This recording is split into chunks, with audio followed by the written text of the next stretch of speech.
مصر عبر العصور.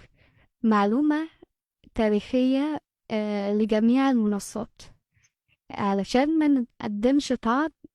كل الصفحات اللي بتقدم تاريخ من حقها استخدام الفيديوهات واستخدام الصور، طالما ان ملهاش حقية ملكية.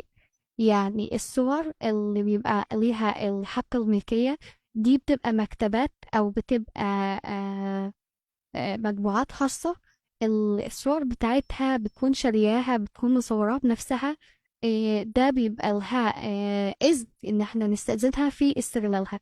لكن الصور المعروضة والمتاحة والتاريخ الخاص بينا بيكون من حقنا جميعا إن احنا نستخدمه.